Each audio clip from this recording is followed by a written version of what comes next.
The Oath That Holds the Universe Together. Part 1 of 8. The Second Voice from Heaven. Welcome. We begin today not at the beginning of a story, but at its summit. We are stepping onto ground that has been soaked with the tears of a father, breathed through with the surrender of a son, scorched by the fire of divine testing, and now about to be flooded with the light of the most binding oath ever spoken in the history of the created order. Genesis chapter 22 verse 15-18 is not a conclusion. It is a coronation. It is the moment toward which all 5 books of Moses have been quietly building, and from which all subsequent scripture flows downhill like a river finding its sea. If this is your first time joining us, we are in the middle of a verse-by-verse journey through Genesis chapter 22, and today we arrive at the passage that changes everything. Abraham has just climbed a mountain with his son. He carried fire and a knife. He bound his beloved Isaac. He lifted the blade. And then heaven spoke, the knife came down, a ram appeared in the thicket, and Isaac lived. That was the first voice from heaven. That first voice was rescue.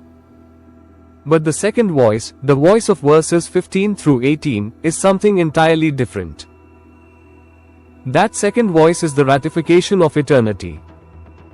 The Hebrew text and the grammar of heaven descending. The text opens with precise and weighty language. Vayyiqra malakh YHWH Abraham shenit min Hashemayim. And the angel of YHWH called to Abraham a second time from the heavens. Every single word carries covenantal density. The verb vayyiqra comes from the root kara, meaning to call, to summon, to cry out with intentionality. It is in the kal wayyiqtol form, the narrative advancing form in biblical Hebrew, where the vav consecutive prefix ties this moment organically to everything that came before. The first call stopped the knife. The second call now opens the future. The grammar itself creates a 2-act drama of divine speech, and we are entering the second and greater act. The phrase malakh YHWH, the angel of YHWH, demands careful treatment. The Hebrew word malakh means one sent, a divine envoy. But throughout the entire Hebrew Bible, this figure does something that no ordinary messenger can do. He receives worship without correcting it. He speaks in the first person as God without claiming to be a separate deity. He swears by himself. In Genesis 16, the malakh YHWH speaks to Hagar and is then identified as the God who sees. In Exodus chapter 3, he appears in the burning bush and speaks as God to Moses. In Judges chapter 13, when Manoah asks the angel his name, he says it is Peli, wonderful and incomprehensible, the same root Isaiah uses in chapter 9 to describe the messianic child as Peleio, wonderful counselor. Justin Martyr and Origen of Alexandria both understood this figure as the pre-incarnate Logos, the second person of the eternal Trinity, present and active in Israel's history before the incarnation. This is not a created angel. This is the Autotheos, the God who is his own source, the visible self-expression of the invisible God. The divine envoy who carries not merely a message about God but the fullness of the divine nature in every appearance. And here on Moriah, it is the same eternal word who calls a second time from the heavens, descending with an oath sealed in the divine mind before the foundation of the world. Shenit. The word that ratifies. We must not rush past the word shenit a second time. In Hebrew jurisprudence, repetition establishes legal confirmation. Deuteronomic law requires 2 or 3 witnesses for a matter to be established. When heaven speaks twice, heaven is not repeating itself. Heaven is ratifying. The double speech of God follows a pattern woven through the entire Hebrew canon. Abraham, Abraham, at the outset of this very test. Moses, Moses, from the burning bush. Samuel, Samuel, in the darkness of the night. Saul, Saul, on the road to Damascus.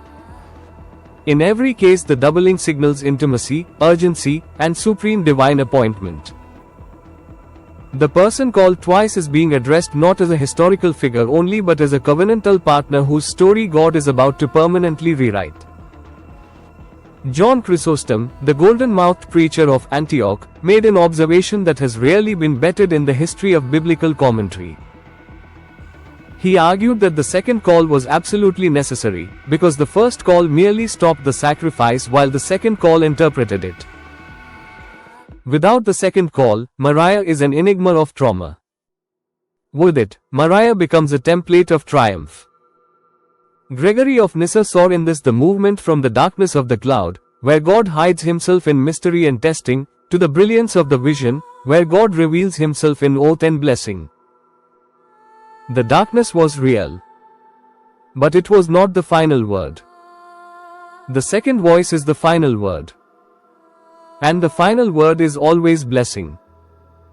The cantillation and the sound of heaven.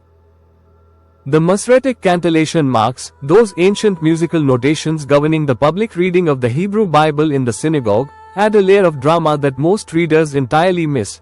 The Zaqeph Qaton accent placed over the word Abraham creates a suspended musical tension in oral performance. In ancient synagogue cantillation, this accent produces a rising tone that does not resolve, a musical question mark that leans the listener forward into the silence that follows. The reader's voice lifts on Abraham's name and then hovers, as if heaven itself is leaning over that name before the great oath descends. The cantillation is not decoration. It is theology expressed in musical form. Then the Athnach accent, the great divider of the verse, functions in oral performance like a liturgical inhalation. It is a structural pause where breath gathers. In ancient Hebrew recitation, this pause is not merely technical. It is the moment where the ruach, the breath of the human reader, meets the ruach Elohim, the Spirit of God, in suspended convergence before the divine word descends. Heaven leans toward earth. Earth leans toward heaven. And in that shared breath, the oath is released. The Elohim to YHWH transition. From courtroom to communion. Here is a theological transition that many readers and preachers overlook entirely, yet it is written into the very grammar of the divine name. Throughout the testing narrative of Genesis chapter 22, the divine name used is Elohim, the name of God in his transcendence, his sovereignty, his judicial authority. It is Elohim who tests Abraham in verse 1. It is Elohim whom Abraham says will provide in verse 8. But here in the oath, the divine name shifts to YHWH, the covenant name, the name of divine relational intimacy. The name revealed to Moses at the burning bush is IAMWHOIAM. This shift is not an accident of transmission. It is a deliberate theological signal embedded in the grammar of the divine name usage itself. The shift from Elohim to YHWH marks the movement from courtroom to communion, from the God who examines to the God who binds himself to you, from divine transcendence to divine embrace.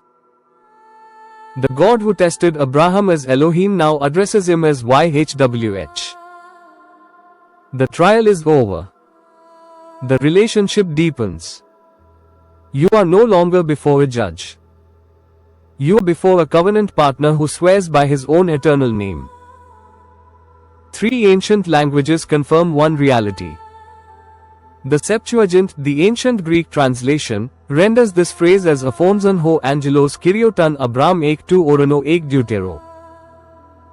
The verb aphonson comes from phono, meaning to call with a voice, emphasizing audible, concrete, outer communication. This is not an inner spiritual impression. This is a voice.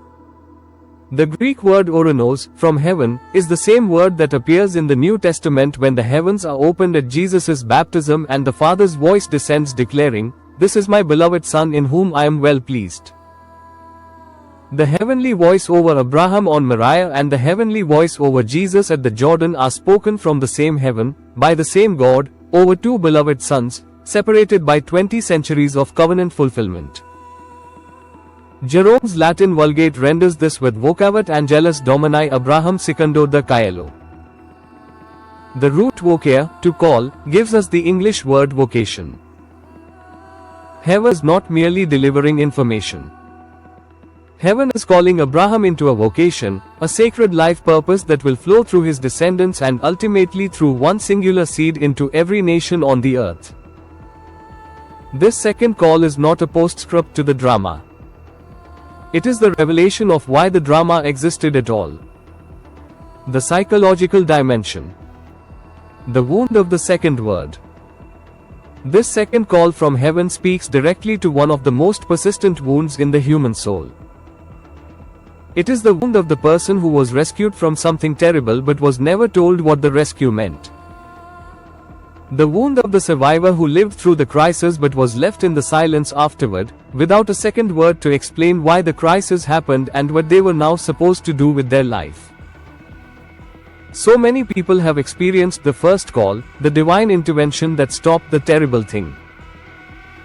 But they have been living in the silence between the first call and the second call, not knowing that the second call was coming. In trauma recovery, we understand that survival is not the same as healing.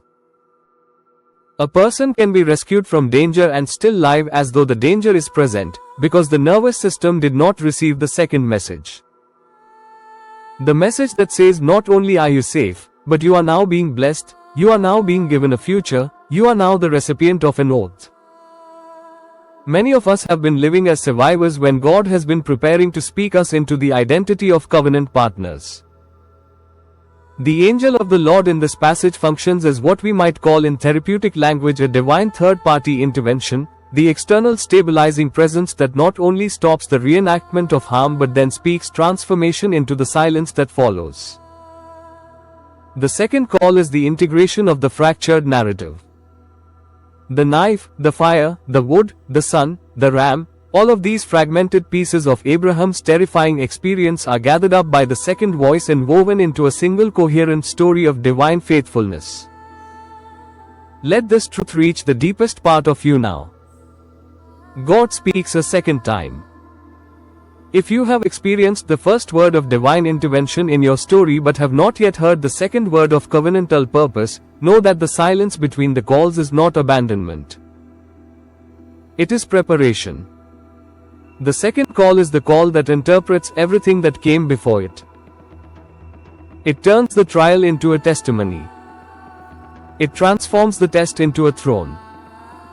Heaven has not finished speaking over your life. Affirmation. I received the second word of God over my life. I am not only spared from what threatened me, I am called forward into something that heaven itself has sworn to establish. God is not finished with my story. The second voice from heaven is being released over me now. This is part 1 of 8 in our series on Genesis chapter 22 verse 15-18. In part 2 we descend into the most explosive phrase in the entire passage, by nishbati, by myself I have sworn, and we discover why the entire metaphysical structure of the universe becomes the collateral for the promise God is about to speak over Abraham and over you. Do not miss part 2. Subscribe to this channel right now so that every part of this series reaches you the moment it is released. Like this video and share it with someone who is still living in the silence between their first and second call. Someone who survived something but has not yet heard what God intends to build on the other side of that survival. For prayer, questions, or to share what God is doing in your life, reach out to us at christ4life143@gmail.com. We would love to hear from you and to walk with you further into these depths. Stay tuned for the next video. Join us next time as we continue verse by verse.